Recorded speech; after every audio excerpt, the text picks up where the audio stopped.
सावधान। णमो अर्हन्ताणं णमो सिद्धाणं णमो आयरियाणं णमो अज्छायाणं णमो लोये सर्वसाहुणम्। नमः समय साराय स्वानुभूत्या चकासते चित् स्वभावाय भावाय सर्वभावान्तरच्छिदे वन्दितु शवसिद्धे ध्रुवमचलमणोभवं गतिं पत्ते वोच्छामि समय पाहुड मिडमो सुध केवली भडिदम्। धम्मच्छि अधम्मच्छि आयासं सुत्तमङ्गपोवेषु संगम च तहणीयं देवमणु अतिरियडेरियम।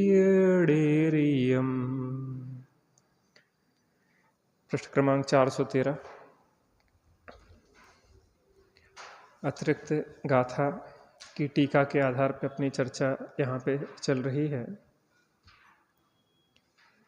कि ज्ञानी आत्मा ने मैं अचिंत शक्ति का धारी देवों का देव हूँ, मेरे श्रद्धान ज्ञान और आश्रय से ही सर्व सिद्धि होती है, ऐसा जिसे ज्ञान है, श्रद्धान है और स्वरूप में रमणता पूर्वक जिसने अतीन्द्रिय आनंद का भोग किया है, तो उसके अंदर से यह आवाज़ निकलती है कि इस अपने ध्रुव कारण परमात्मा के अतिरिक्त परमाणु मात्र भी मेरा नहीं है।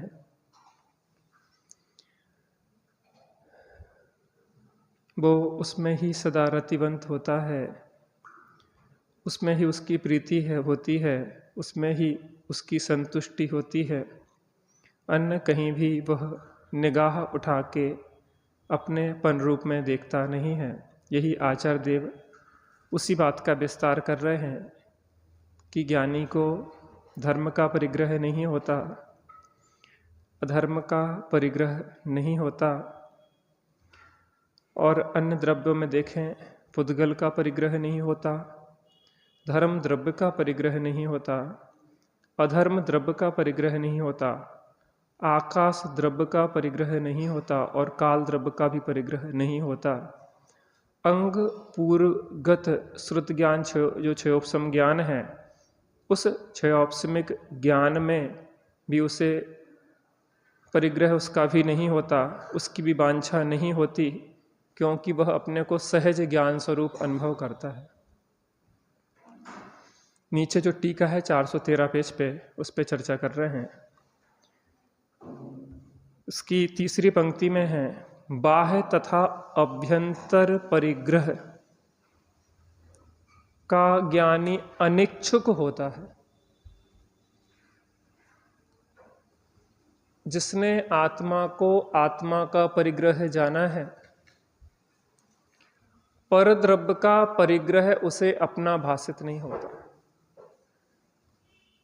जिस सीता ने राम को अपना माना है, जाना है और उसमें उनमें ही वह संतुष्ट है, तो उसे रावण की इच्छा नहीं होती। किसकी इच्छा नहीं होती? रावण की इच्छा नहीं होती। जो मैना सुंदरी अपने श्रीपाल में ही संतुष्ट है, दुनिया लाख बुराई करे कि तुम्हारा पति कोढ़ी है, तुम्हारा पति दरिद्री है, लेकिन मैना सुंदरी को वह सर्वस्व लगता है। वह सर्वगुणवान दिखाई देता है, उसमें किंचित भी कमी दिखाई नहीं देती। वह किन्हीं अन्य पुरुषों की इच्छा नहीं करती। क्यों नहीं करती? क्योंकि अपने श्रीपाल में संतुष्ट है। ऐसे ही जो आत्मा की पर्याय अपने त्रैकालिक ध्रुव ज्ञायक कारण परमात्मा में संतुष्ट है, वह ज्ञान की पर्याय अन्यत्र भटकती नहीं है। किस अपेक्षा से? सुख के लिए। ज्ञान में झलक जाए वो बात अलग है, लेकिन सुख बुद्धि से जानने नहीं जाती। क्योंकि केवल ज्ञान में तो समस्त लोकालोक झलक रहा है। सकल ज्ञेय ज्ञायक तदपि निजानंद रसलीन। लेकिन लीन काय में है? निज आनंद में। भले ज्ञान में समस्त लोकालोक झलके तो मुझे उससे क्या, मुझे उसे झलकाने का विकल्प भी नहीं है। परद्रव्य मेरे ज्ञान के ज्ञेय भले बने, लेकिन मुझे उन्हें अपना ज्ञान का ज्ञेय बनाने का कोई विकल्प नहीं है, कोई इच्छा नहीं है। वो तो ज्ञान की सहज स्वच्छता है। क्या है? ज्ञान की सहज स्वच्छता है। तो अंतरंग परिग्रह पे अपन ने चर्चा की थी, अब बहिरंग परिग्रह पे थोड़ी चर्चा करते हैं।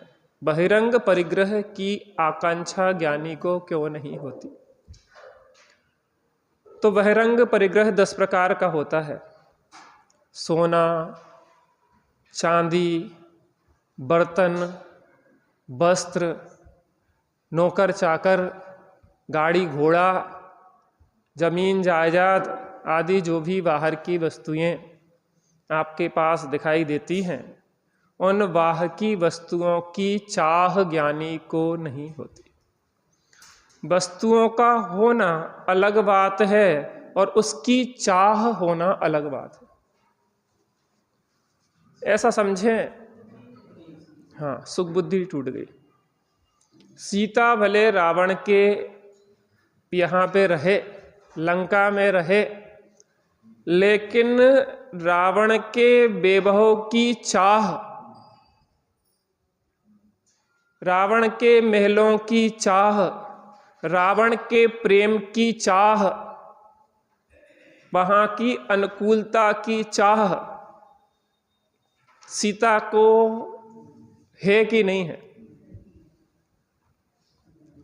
ठीक है, रावण बढ़िया से बढ़िया व्यवस्था दे रहा है कि जिसमें यह रूठी है तो हम मान जाए। तुम क्या चाहती हो? तुम बोलो। तुम्हारी एक आवाज पे मैं सर्वस्व, ये त्रिखंडाधिपति तुम्हारे चरणों में गिर जाए। ये 3 खंड तुम्हारे लिए समर्पित हैं। ये 18,000 रानियां मेरी ओर देख रहे हैं और मैं तुम्हारी ओर देख रहा हूं। जैसे कि ज्ञानी चक्रवर्ती सम्यक दृष्टि होए, 96,000 रानियां चक्रवर्ती की ओर देखती हैं, और चक्रवर्ती एक व्यवहार से कहें तो जिनराज की ओर देखते हैं, और परमार्थ से कहें तो चैतन्य राज की ओर देखते हैं।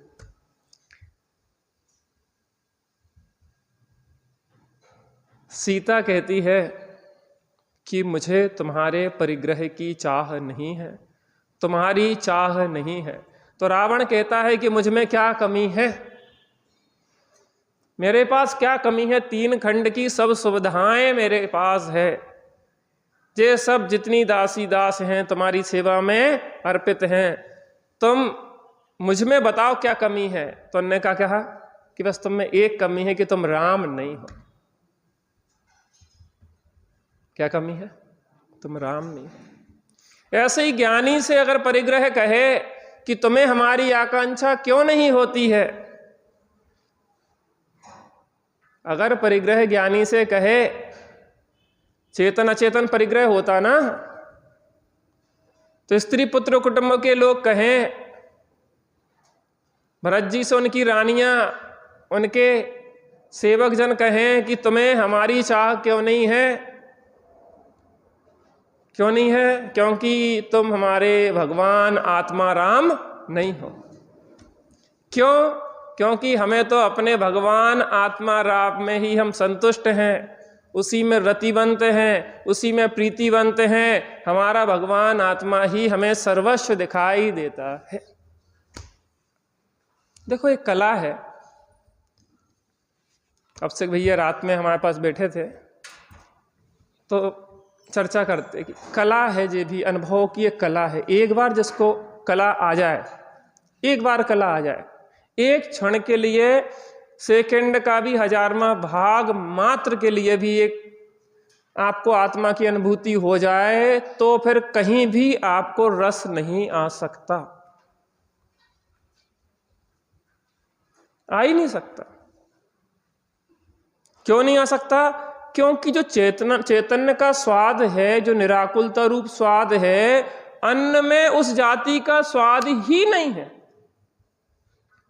आपने कोई अमृत जैसी मिष्ट चीज खाई, एक चम्मच आपने एक बार पी जीवन में, एक बार एक चम्मच पी आपने वो मिष्ट स्वादिष्ट चीज। अब आपके सामने लाख चीजें रखी जाएं पूरे विश्व की, लेकिन आपके पास एक पैमाना खड़ा हुआ कि नहीं हुआ कि वैसा स्वाद नहीं है, वैसा स्वाद नहीं है। इसलिए ज्ञानी कहीं अन्यत्र रीझ नहीं सकता। वो मजबूरी नहीं है उसकी कि कोई जबरदस्ती कर रहा हो कि तुम स्त्री में क्यों अपनापन नहीं कर रहा है, तुम बाह्य परिग्रह में क्यों अपनापन नहीं कर रहा है, महल मकान में क्यों अपनापन नहीं कर रहा है, 6 खंड में क्यों अपनापन नहीं कर रहा है, 96,000 रानियों में क्यों अपनापन नहीं कर रहा है। सहज सहज निज रस से ही अंदर में ऐसा आत्मा का रस आया है, ऐसे अतीन्द्रिय आनंद को उसने एक क्षण के लिए वेद लिया है। कोई कहीं रस रुचि रह नहीं गई। राम को वरण कर लिया है सीता ने, अब किसी की रुचि उसको रह गई नहीं है। माने एक टेक्निक है बस, और फिर उसको बार बार घोकना नहीं पड़ेगा कि हम जल्दी आत्मा का अनुभव करें। वो चल ही रही उसकी प्रतीति में निरंतर। जितनी कसाएं गई हैं उस हिसाब से जो उसकी परिणति है, शुद्ध परिणति चल रही, वो सतत बढ़ रही है। वो हर क्षण शांति का वेदन कर रहा है। शुद्धोपयोग तो कदाचित भूमि के अनुसार होता है, लेकिन जो शांति जितनी कसाए गई वो तो सतत शांति धारा चल रही उसके जीवन में। अरे ये शांति धारा तो प्रतीक रूप है, ये शांति धारा बहाने के लिए, और हम उसी में लग गए हैं।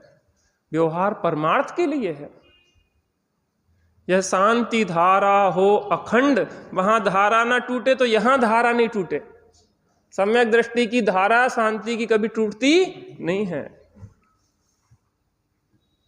अब कसायों की धारा और शांति की धारा में उसके पास तुलनात्मकता आ गई है। इसमें 274 कलश है, जहां तक देख लेना। उसमें लिखा कि एक तरफ देखते हैं तो कसायों का क्लेश, और एक तरफ देखते हैं तो शुद्ध चैतन्य घन। एक तरफ देखते हैं तो 3 लोक स्प्रायमान होते हैं, और एक तरफ देखते हैं तो एक शांति। अब सोचो कि उसके पास क्या मिल गया है उसको, विभूति ज्ञानी को, कि कुछ भी उसको लोभायमान नहीं कर सकता।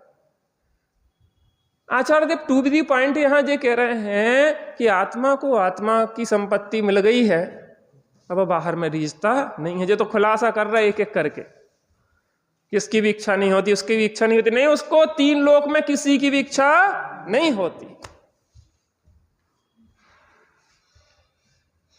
एक अद्भुतता है आत्मा की अनुभूति में।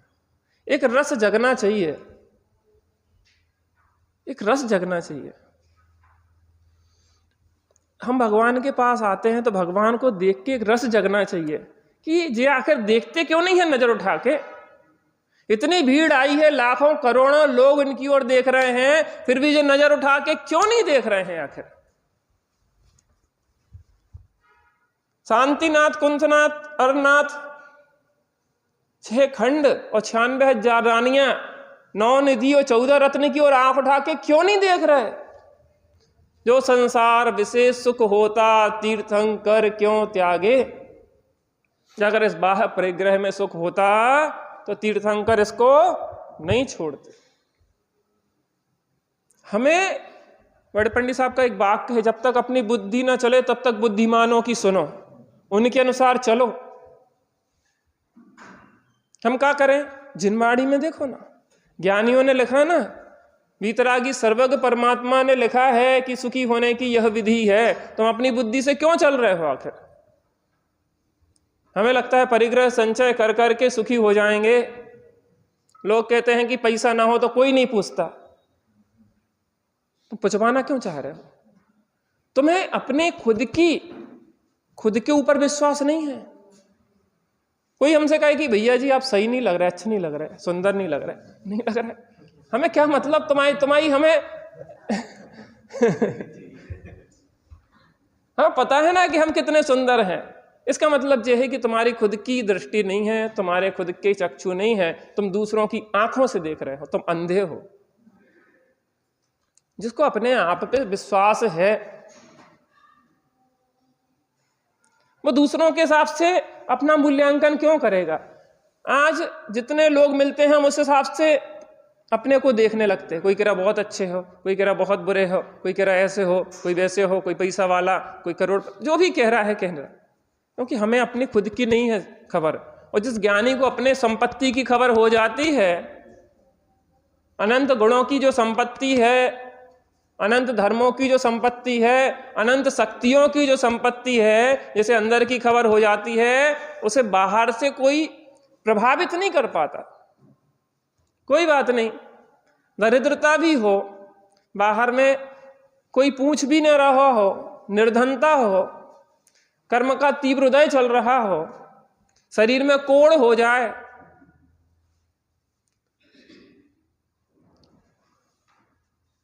वो दो भाई जो गए थे ना, भर्तहरि और सुखचंद, सुख की खोज में, तो भर्तहरि ने तो 12 वर्ष में वो रसायन, स्वर्ण रसायन बना की कला सीख ली। और यहाँ पे ये दिगंबर मुनि हो गए कौन? सुखचंद स्वामी। जब 12 वर्ष में वो कला सीख ली तो भेजा, देखो भाई की क्या दशा है। कहने वो तो बहुत दरिद्री है। अरे इतनी दरिद्रता है कि कपड़े तक नहीं है, और तो और कम से कम एक लंगोट तो होती। अरे उन्हें क्या पता कि चाह लंगोटी की दुख भाग। अब आप उनसे पूछोगे मूर्खों से तो उन्हें क्या दिखेगा? महामुनिराज जो क्षण क्षण में आत्मा का आनंद भोग रहे हैं वो महादरिद्री दिखेंगे। और मुनिराज की दृष्टि से देखा जाए तो ये पैसा वाले क्या दिखेंगे? दृष्टि का ही तो फेर है। जब तक तुम्हारी दृष्टि नहीं है तब तक आगम चक्षु साहू, आगम की दृष्टि से देखने का अभ्यास करो हर चीज को। यहां कह रहे हैं कि परिग्रह की चाह नहीं होती ज्ञानी को। क्यों नहीं होती? क्योंकि अंदर में वो अपने चेतन के स्वरूप में ही संतुष्ट है, अपनी ही आत्मा में तृप्त है। उसे बाहर में कहीं कोई चाह है ही नहीं। उसे बड़े बड़े महल मकान कोई आकर्षित नहीं कर सकते, उसे धन सोना चांदी कोई आकर्षित नहीं कर सकते, उसे सुंदर सुंदर स्त्रियां आकर्षित नहीं कर सकती, उसे बहुत नौकर चाकरों की भीड़ लगी हो आकर्षित नहीं कर सकती। क्यों नहीं कर सकती? क्योंकि उसे बहुत सुंदर अपना चैतन्य निधान मिल गया है, बहुत बड़ी निधि मिल गई है उसे। कोई स्वाधीन है वो, कहीं किसी से लेने नहीं जाना, कुछ लेना ना देना और मगन रहना। इसलिए ज्ञानी को परिग्रह की चाह नहीं होती। देव मनुष्य त्रियंच नरक आदि विभाव पर्यायों को नहीं चाहता। विभाव पर्याय देखो, एक प्रदेशत्व गुण होता। प्रदेशत्व गुण, प्रदेशत्व गुण का काम क्या है? द्रव्य का कोई ना कोई आकार अवश्य होता है। एक अर्थ पर्याय होती है और एक व्यंजन पर्याय होती है। व्यंजन पर्याय कहते हैं प्रदेशत्व गुण के विकार को व्यंजन पर्याय कहते हैं। विकार माने विशेष कार्य। अब वो विशेष कार्य दो रूप में होता है, एक स्वाभाविक रूप में होता है और एक वैभाविक रूप में होता है। कैसा होता है? स्वाभाविक रूप में होता है, एक वैभाविक रूप में होता है। तो प्रदेशत्व गुण का जो विकार है, विशेष कार्य है, तो स्वाभाविक क्या है उसकी दशा? सिद्ध दशा रूप जो आकार है ना प्रदेशत्व गुण का, वो क्या है? स्वाभाविक आकार है। और वैभाविक क्या है? मनुष्य त्रियंच देव और नारकी रूप जो आकार रूप परिणमित हो रहा है, वो क्या है? उसका विभाव व्यंजन पर्याय, जिसको कहेंगे विभाव व्यंजन पर्याय है। तो ज्ञानी को मनुष्य, त्रियंच, देव और नारकी रूप विभाव पर्यायों की चाह नहीं होती।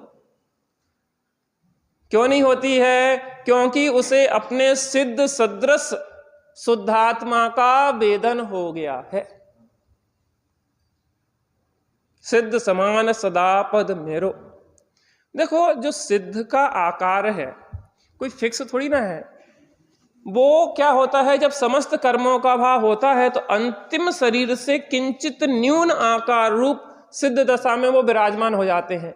लेकिन यहाँ पे वो दशा कर्म सापेक्ष है, मनुष्य, त्रियंच, देव और नारकी। लेकिन जब वो मोक्ष को प्राप्त होते हैं तो वो कर्म निरपेक्ष दशा, अंतिम जो दशा थी वैसी ही रह जाती है। वहां कर्म की कोई अपेक्षाएं नहीं होती। तो जो सिद्ध दशा का आकार है, आत्म प्रदेशों का आकार जो है, उस शरीर रूप कर्म निरपेक्ष, तो वो क्या हुआ?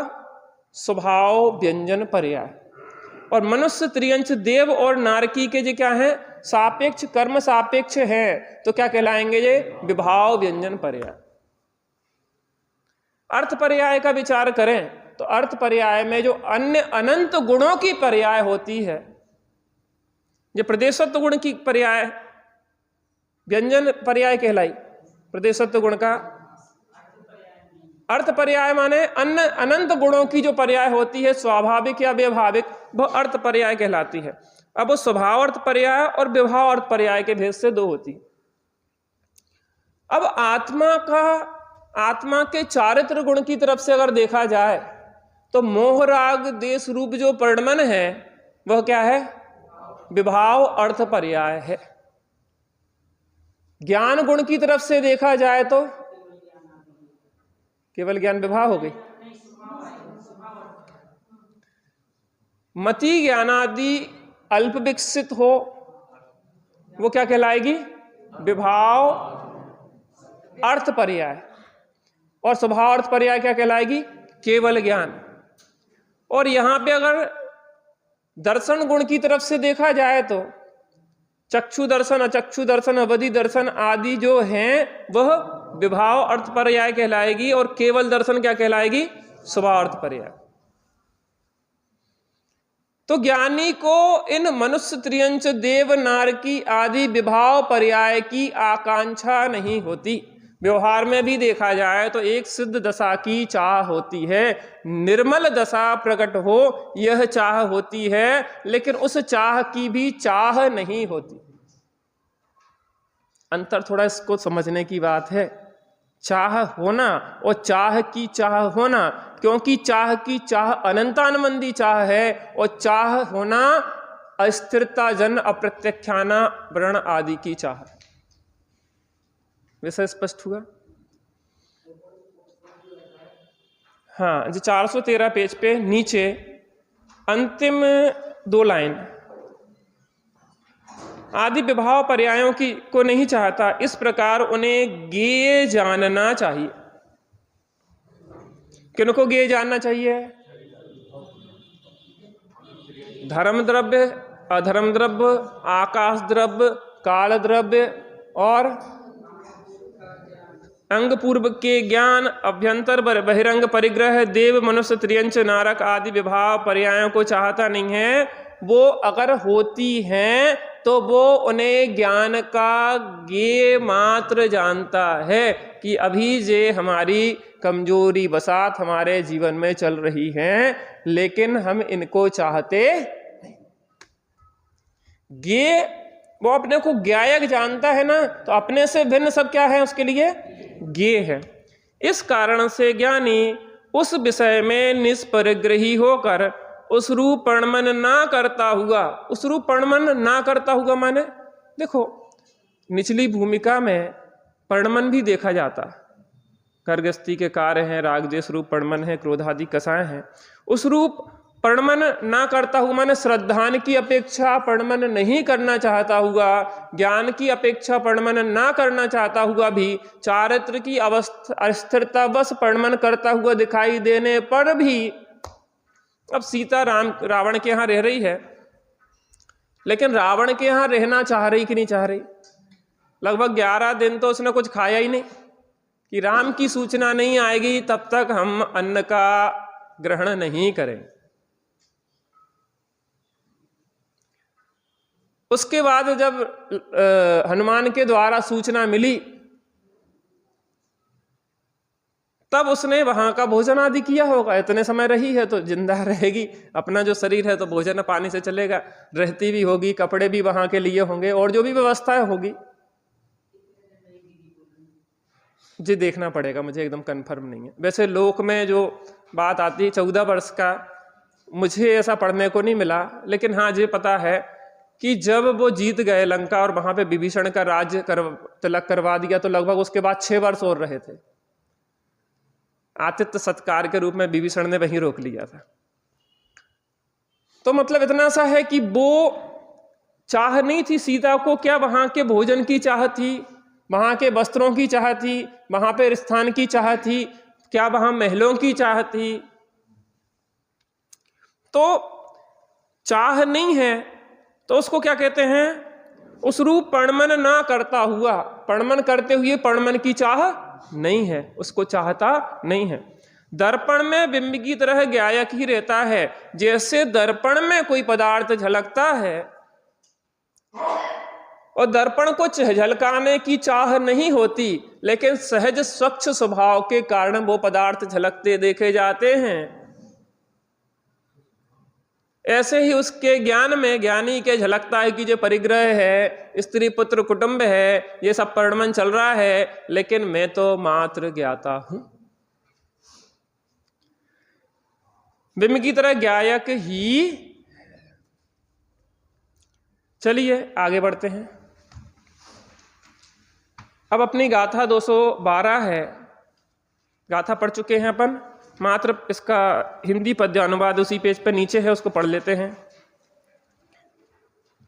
अनेक चेक कहा अपरिग्रही नहीं असन इच्छा ज्ञानी के, इससे न परिग्रही असन का वो असन का ज्ञायक रहे।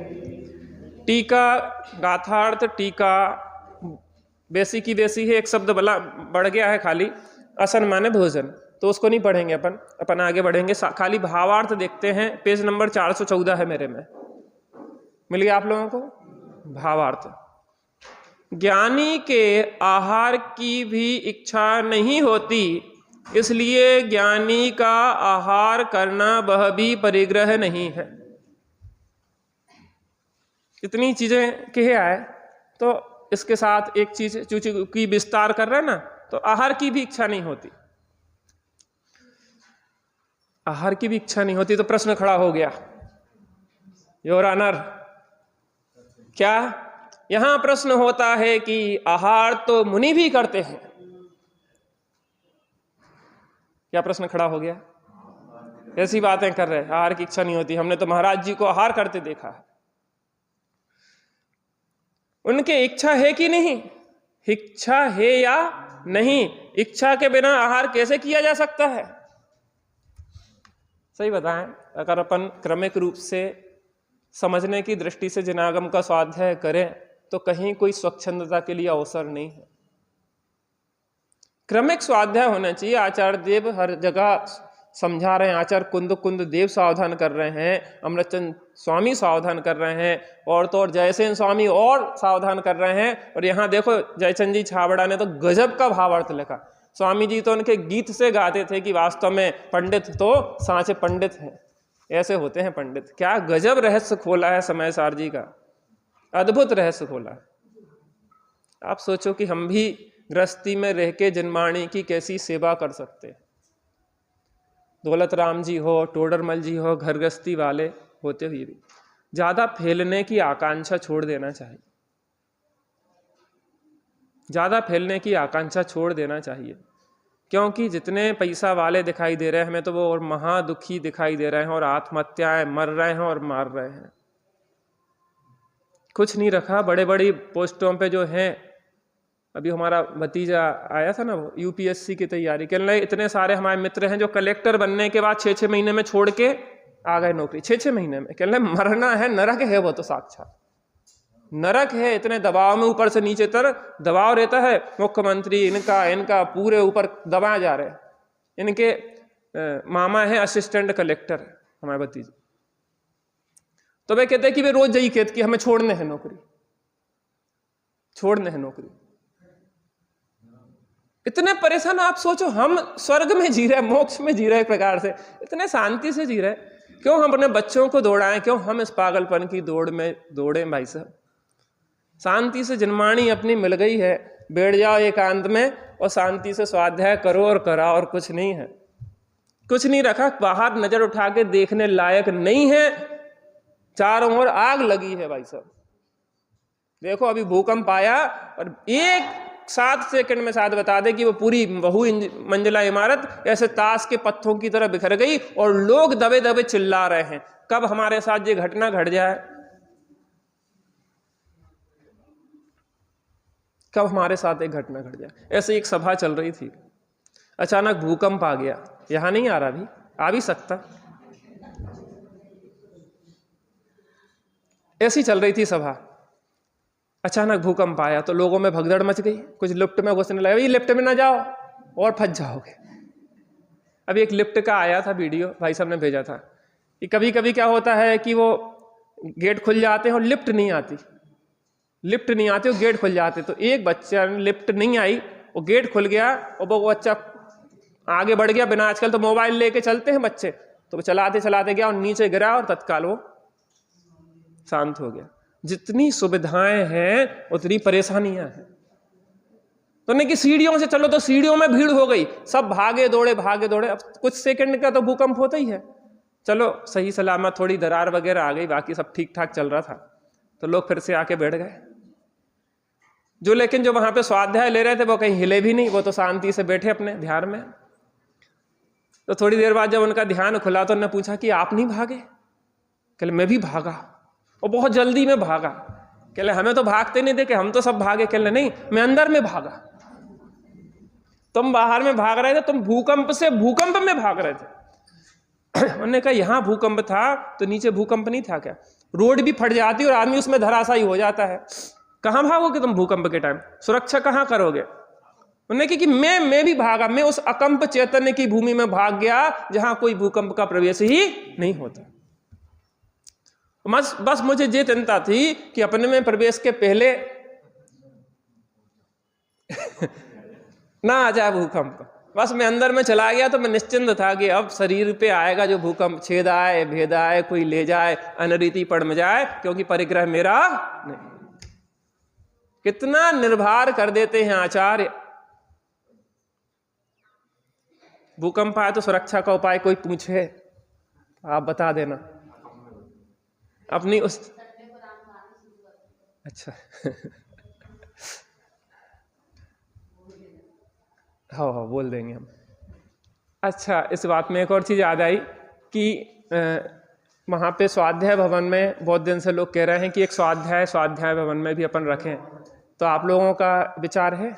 सब लोगों का विचार हो तो एक द्रव्य गुण पर्याय की कक्षा संडे के संडे वहाँ पे चलाने का हमारा सब लोगों से चर्चा हुई है, तो विचार बना है। तो कल अपना क्या है, रविवार है, तो रविवार को अपना वहाँ पे स्वाध्याय रखेंगे, वो हम बताएंगे आपको बाद में। सुनिए, तो वहाँ द्रव्य गुण पर्याय की चर्चा चलेगी। ग्रंथ ले जाने की जरूरत नहीं है, टेबलों की कोई जरूरत नहीं है। आप ज़्यादा से ज़्यादा युवाओं की मुख्यता से क्लास रहेगी, तो आप सब युवाओं को, बच्चों को लेके आइए। तो द्रव्य गुण पर्याय की एक क्लास संडे के संडे वहाँ स्वाध्याय भवन में रखेंगे। आप लोगों की इच्छा है कि वहाँ भी चलती रहना चाहिए अपनी गतिविधि, तो उसको देखते हुए, ठीक है ना? किसी को कोई समस्या तो नहीं है? तो कल 9:30 बजे आप लोग सीधे स्वाध्याय भवन में पहुँचेंगे। हाँ,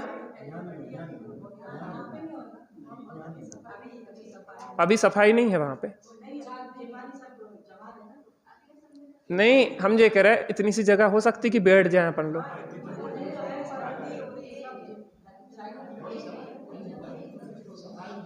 सफाई नहीं है तो अगले संडे से रख लो, कोई बात नहीं, चलो हमें कोई दिक्कत नहीं। हमसे कहा तो हम, एक बात। दूसरी बात, अपने अभिषेक भैया ने एक आश्रम बनवाया है। इनने ऊपर जो अपने सबसे ऊपर का चौथा फ्लोर है ना, उस पे एक आश्रम के रूप में त्यागी जी के निर्देश में एक अतिथि निवास और आश्रम के रूप में उन्होंने एक जगह बनाई है, और वो चाहते हैं कि वहाँ पे आके साधक लोग रहें और हमारी साधना में सहयोगी बने। तो उनके वहाँ पे जैसे वो कहते ना, इनके हिंदुओं में वो होती ना, क्या थी, कथा होती है तो अपन भी राम कथा करें वहाँ पे। तो हर रविवार रात में कितने बजे रखें, 8:30 बजे से संडे के संडे शाम को राम कथा। इनके यहाँ घर में नहीं जाना पड़ेगा आपको, लिफ्ट चालू हो गई, लिफ्ट से सीधे 4th फ्लोर पे आपको सीधे पहुँच जाना है और वहाँ पे आपकी राम कथा चलेगी। तो आप लोग वहाँ पे आएँ बढ़िया अपन म्यूजिक ढपली के साथ। तो वहाँ पे आप बच्चों को लेके भी आएँ और सब लोग वहाँ पे राम कथा का लाभ ले सकते हैं हर रविवार 8:30 बजे, ठीक है ना। राम कथा नहीं, वहाँ पे अभिषेक भैया के घर पे। रविवार को तो रात में यहाँ पर मंदिर वैसे भी नहीं खुल पाता, तो वहाँ पे रखेंगे तो ज़्यादा से ज़्यादा लोगों को लाभ मिले। चलिए एड्रेस बता देना, कल होगी, कल रविवार को सुबह और जानकारी दे देंगे। तो यहाँ पे बात ये कर रहे थे अपन कि ज्ञानी को आहार करते हुए देखा जाता है और महामुनिराजों को भी आहार आदि चर्या के लिए निकलता हुआ देखा जाता है। उसके बाद आप कह रहे हैं कि उन्हें चाह नहीं होती, तो वो बहुत अच्छा एक आपको यहाँ पे विषय समझ में आएगा। ध्यान से सुनिए यहाँ पे क्या कहना चाह रहे हैं। कल और सूचना दे देंगे आपको वहाँ के बारे में, एड्रेस भी लिख देंगे और अभिषेक भैया बता देंगे जानकारी, ठीक है। चलिए ग्रुप पे डाल देंगे, प्रचनसार ग्रुप पे इनका एड्रेस, आप लोग वहाँ पहुँच जाइए। समाधान, असाता वेदनी कर्म के उदय से जठराग्नि रूप क्षुधा उत्पन्न होती है। वीरांतराय के उदय से उसकी वेदना सहन नहीं की जा सकती और चारित्र मोह के उदय से आहार ग्रहण की इच्छा उत्पन्न होती है। उस इच्छा को ज्ञानी कर्मोदय के का कार्य जानते हैं और उसे रोग समान जानकर मिटाना चाहते हैं। ज्ञानी के इच्छा के प्रति अनुराग रूप इच्छा नहीं होती, अर्थात उसके ऐसी इच्छा नहीं होती कि मेरी यह इच्छा सदा रहे। इस बात को ध्यान रखना, अर्थात उसके ऐसी इच्छा नहीं होती कि मेरी यह इच्छा सदा रहे, इसलिए उसके अज्ञानमय इच्छा का अभाव है। परजन्य इच्छा का स्वामित्व ज्ञानी के नहीं होता, इसलिए ज्ञानी इच्छा का भी ज्ञायक है। ये बहुत समझने लायक है, 4-5 लाइन पंक्तियां। वो तो पहले क्या है भावार्थ देते फिर उस पर प्रवचन करते, तो ये वहां पे लिखा होगा उसके ऊपर विशेष खुलासा होगा। ध्यान से सुनिए।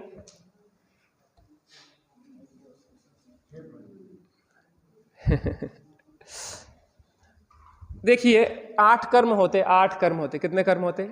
8 कर्म होते। ज्ञानवर्ण, दर्शनवर्ण, मोहनी, अंतराय, आयु, नाम, गोत्र और वेदनी। यहाँ कितने कर्मों की चर्चा है, कौन बताएगा? छांटिए फटाफट।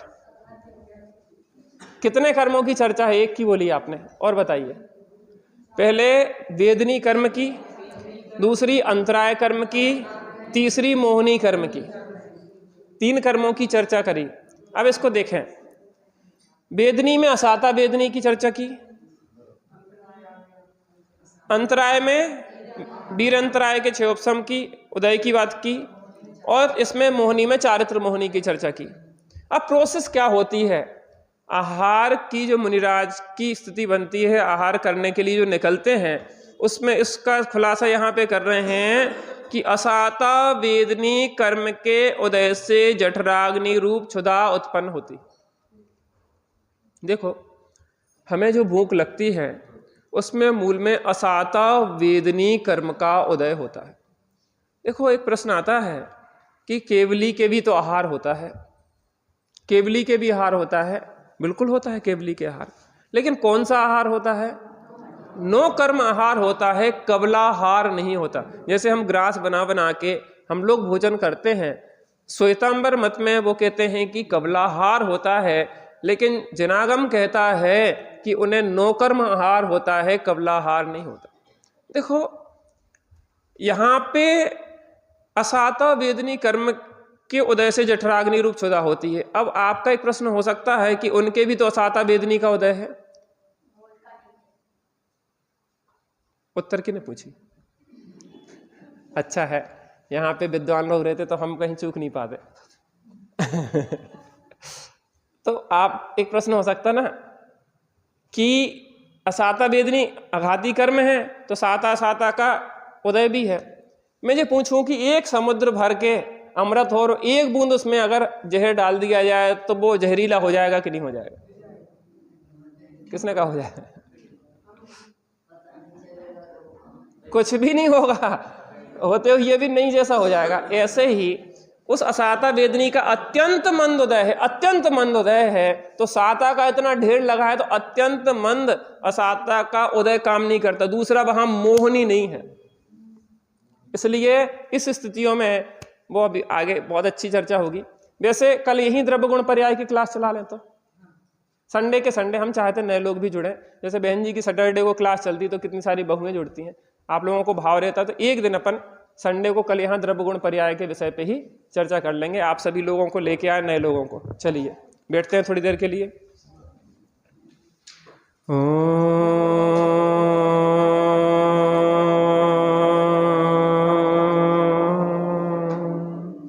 शांति शांति शांति।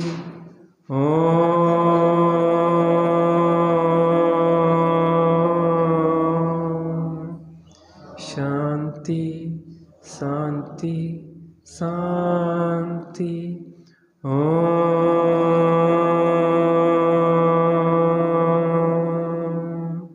शांति शांति शांति।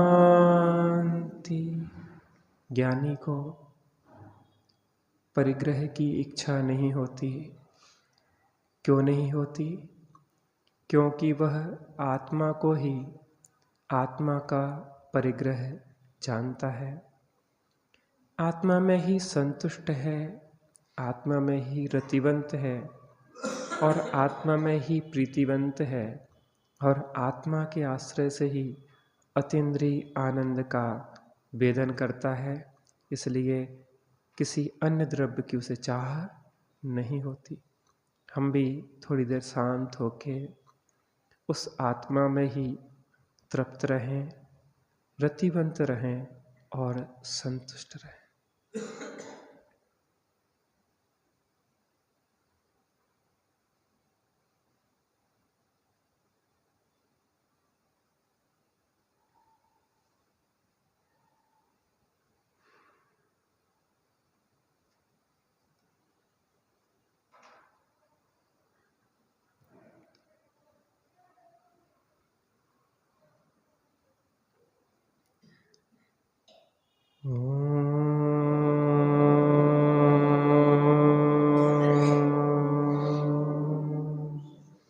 शांति शांति शांति।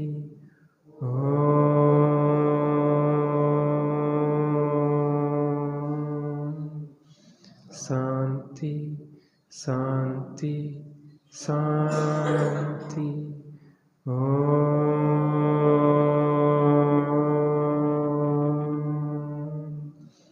शांति शांति शांति। सहजानंदी शुद्ध स्वरूपी अविनाशी हूँ आत्मस्वरूप। सहजानंदी शुद्ध स्वरूपी अविनाशी हूँ आत्मस्वरूप। सहजानंदी शुद्ध स्वरूपी अविनाशी हूँ। निज निधि निज में बताई, यह अनंत उपकार है उसके लिए जिन वाणी माँ को वंदना सतवार है, वंदना सत।